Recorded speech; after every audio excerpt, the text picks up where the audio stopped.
La situation est sous contrôle. C'est ce qu'a déclaré mardi soir devant la presse le président de la Guinée-Bissau, Umaro Sissoco Embalo. Plus tôt dans la journée, il a échappé à ce qu'il a qualifié de tentative de coup d'État. Selon plusieurs témoignages, des hommes armés sont entrés en début d'après-midi dans le complexe du palais du gouvernement en périphérie de la capitale Bissau, où se tenait un conseil des ministres extraordinaire. Des échanges de tirs ont été entendus une bonne partie de l'après-midi, mais les assaillants n'ont pas réussi à prendre le contrôle du bâtiment. D'après le président, cette attaque a fait des morts et plusieurs blessés graves. Umaro Sissoco Embalo a aussi parlé d'un acte isolé, mais très bien préparé et organisé.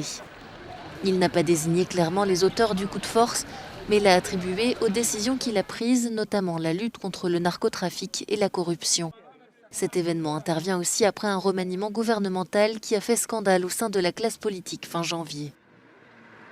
La Guinée-Bissau est abonnée au coup de force politique. Depuis son indépendance du Portugal en 1974, elle a connu 4 putschs, dont le dernier s'est déroulé en 2012, ainsi que de nombreuses tentatives de coup d'État. Le pays pâtit d'une corruption endémique. Il passe aussi pour une plaque tournante du trafic de cocaïne entre l'Amérique latine et l'Europe.